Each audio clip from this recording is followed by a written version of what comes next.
Soliq oliy maktabi bu oliy ma'lumot beradimi yoki soliqchilar uchun malaka oshirish markazimi, boshqa oliygohlardagi kabi bakalavr, magistr diplomi ham beriladimi deyish. Bugun statistikaga qaraganda bizda qo'l markazimizga 198 ta kelgan savoldan eng ko'pi shu ma'lumot.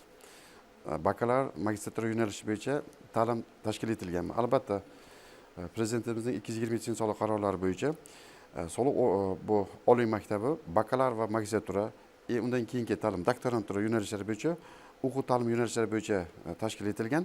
Albatta, bu 26-27-yildan boshlab biz soliqlar va soliqqa tortish, buxgalteriya hisobi bo'yicha davlat kvotasini olganmiz.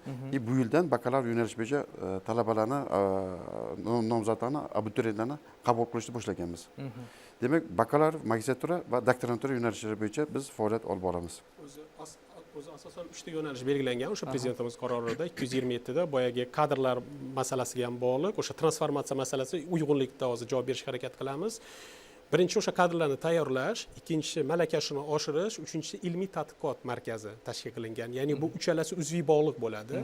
O'sha bakalavriatdan keyin magistratura, keyin ilmiy tadqiqot markazi, buni o'sha xorijiy tajribalarni ham o'rganganmiz. Ta'lim zanjiri bo'lar ekan. Ta'lim zanjiri bo'ladi. Ya'ni maqsad bu yoqda ko'proq to'ppa-to'g'ri uzviy zanjir, bog'liq zanjir hamda eng asosiy maqsad bu yerda o'sha birinchi kadrlarni o'sha sifatli darajada, demak yuqori darajada xizmat ko'rsatishda boya farmonda yozib ketilgan-ku, yuqori darajada. Boyagi savolga ham shu aynan IT, innovatsiya, sun'iy intellekt deyapmiz.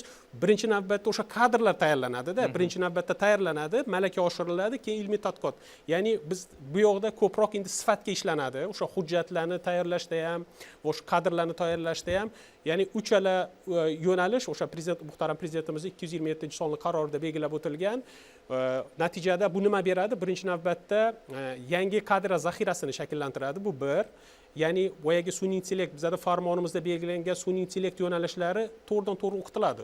O'zi hozir dastlab nimamiz bo'yicha, rejalarimiz bo'yicha 4 ta yo'nalish bo'ladi. Soliqqa tortish, raqamlashtirish yo'nalishi, buxgalteriya va huquq. 4 ta yo'nalish. Endi innovatsiya IT, aynan sun'iy intellekt qismi aynan shu talabalarga o'rgatishni boshlanadi o'sha davrda, endi bakalavriat davrida.